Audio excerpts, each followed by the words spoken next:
J'ai reçu une question orale de M. Cédric Mess, à qui je passe la parole. Monsieur le Président, voilà plus de 11 ans maintenant, le 22 février 2002, le jeune Hector Loubota mourait sur le chantier d'insertion de la citadelle d'Amiens. Comme l'a prouvé l'instruction, autant les responsabilités individuelles sont difficiles à démêler, autant la responsabilité de notre collectivité est manifeste.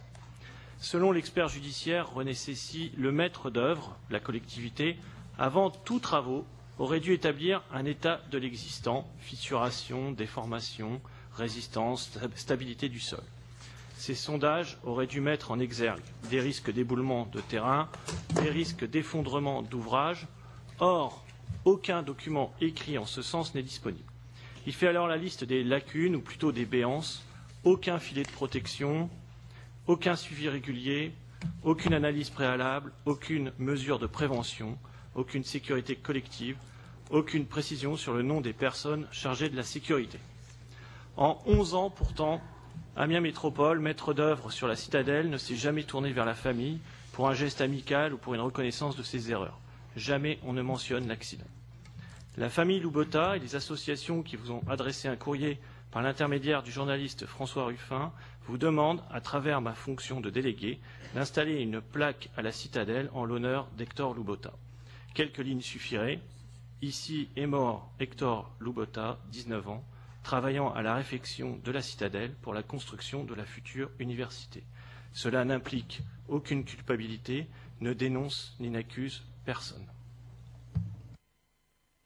Bien, je crois que sur un sujet aussi grave, puisqu'il s'agit effectivement du décès d'une personne, il faut avoir des propos mesurés. Première chose, voilà, je vous ai laissé poser cette question. Je remarque simplement qu'elle s'adresse non pas à la métropole, mais en fait à la ville d'Amiens, puisque le chantier de la citadelle est piloté et géré par la ville d'Amiens. Donc cette question a dû être posée lors du dernier conseil municipal et pas aujourd'hui. Mais enfin, je crois que j'ai souhaité vous laisser vous exprimer là-dessus. Moi, j'ai un certain nombre de principes dans la gestion de la ville et de l'agglomération.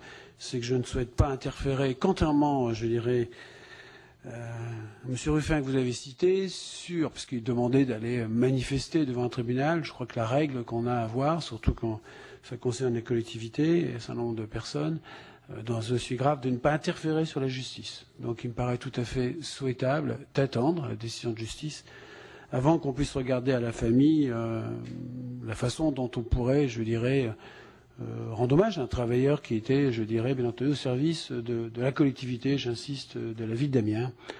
Et donc j'attendrai quelques semaines avant d'examiner avec la famille ce qu'on pourrait mettre concrètement en œuvre.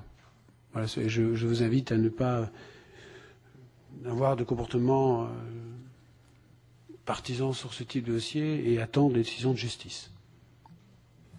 Je vous remercie. La séance est levée. Je vous donne rendez-vous le jeudi 4 juillet à 18 h.